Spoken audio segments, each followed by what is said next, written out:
If you like the KWA Fight Nights, you're welcome. How did KWA Fight Night get started? Oh man, he set me up for that one. Yeah. Fight night got started at a bar between me and Kaber, having a couple beers, and and it came up. And you know what?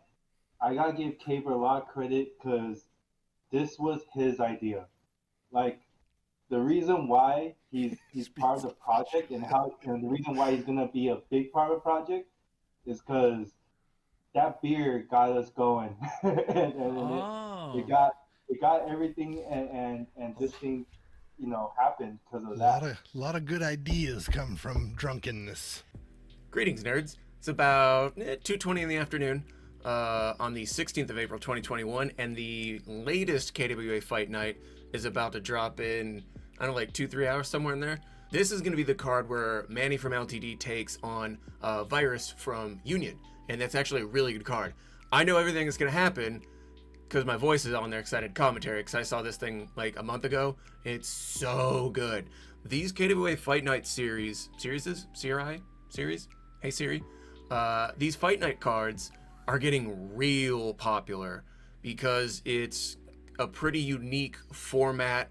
A lot of people are into sports and then a competitive scene anyway, so I'm not surprised it got this popular. The idea for the KWA Fight Night series was born at a bar in Chicago while we were waiting for pizza. It was kind of in the downtown Chicago area on like this little sort of a pier kind of area. I guess it was kind of had like this mall vibe to it. I don't know Chicago.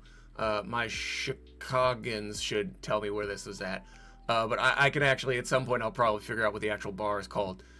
We were doing the IACP event, the International Association of Chiefs of Police, and this was the first time that I was physically able to do something with KWA. So this was my first experience with KWA, and this was also KWA's first experience with me. So Tom, who's the KWA marketing director, and myself were at this bar. We'd already been drinking. I'm gonna just throw that out there.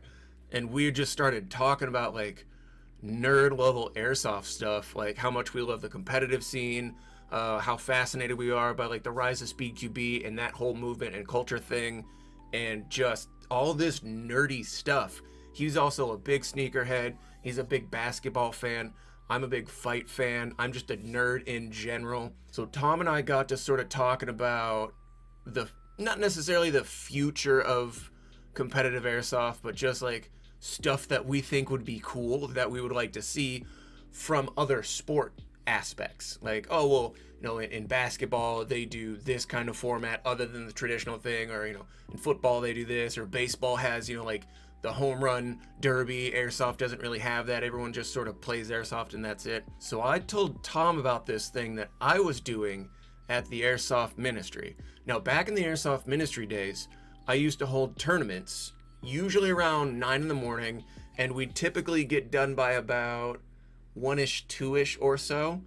And then since we were already there, we just made like a big day of it. So it usually went tournaments, and then later that evening, on a Saturday, we would have our night games as well. And that started about 6-ish, about 6, 7 o'clock, somewhere in there. So in order to fill that gap between the tournament and the night game, I started what I called Field Bullies. Field Bullies was like this call-out system. It was usually one-on-ones, but it could be literally whatever kids wanted. I had 5-on-5s, I had 3-on-3s, different teams would come together, different players would come, and it was whatever they wanted to do. If they wanted to just one-on-one each other in TDM, they wanted to full auto, they wanted to grill rules, if they wanted to do just like 3-on-3 deathmatch or 5-on-5 speed style with a flag in the middle and all that stuff. Literally whatever the players wanted to do, I would put it together. So kids would call each other out on Instagram. Me as the field would re-tag that and say, hey, this player has challenged this player under these rules to field bullies on this date, this time. But I managed it like how you would, if you've seen like fight promotion, that's basically how I handled it. I would like build up and I'd have this cool little backstory, and I would make fight posters basically. So for instance, there are two NorCal airsoft teams called that have Reapers in the name. So I took 2 different pictures of Reapers from Overwatch and I made that the fight poster for the Reapers. fun stuff like that. Getting back to Tom and I told Tom that story of the one-on-one series, how well it was received by the local community, and how I was constantly having kids and teams like, when's the next field bullies? When's the next field? When is it? When is it? I want to get on this card. And I'd arrange it by, you know, main event, co-main, undercard, prelims, all that stuff. Tom loved the idea. I'm sure the drinks helped also, but Tom, just that concept of a one-on-one format that's easy to film, not a lot of complex rules, and that everyone can enjoy because it's a lot of these, I guess, prominent figures or influencers in the community coming together and competing. So we kind of rolled that around with some drinks and some pizza. We finished the ISCP thing. We both go back to our lives. And Tom and I had this shared Google Doc between us. And I just started banging out ideas, matchups, format types, concepts, all kinds of stuff. I just brainstormed this whole thing. And I never knew if this thing was really going to take off because it's a gamble. It's an investment. You have to pay your production crew, you have to get the facility, you have to schedule all these different players and manage, you know, oh, this guy, he can't do it on this date because they work, or, you know, this gal can't show up because she has, you know, whatever. Then he hits me up, I think last summer or fall, and says, hey, during this date, we're actually going to do our first KWA fight night. Here it is, here's the card, here's the lineup, here's everything we're doing. I almost cried because I was so excited to see this project come to life because I knew this thing was going to be cool. The first one was great, blew my mind away. Gold Wolf knocked that thing out of the... For those of you that don't know, Gold Wolf is the production crew that KWA uses for everything, I think. Most things, pretty much everything.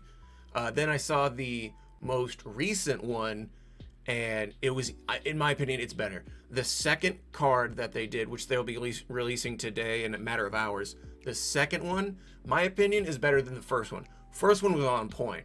The second one, I think because of N1 is a little bit easier of a layout, and it's a much smaller layout than Battle Labs was. Battle Labs is huge. It was big, a lot of stand-up stuff.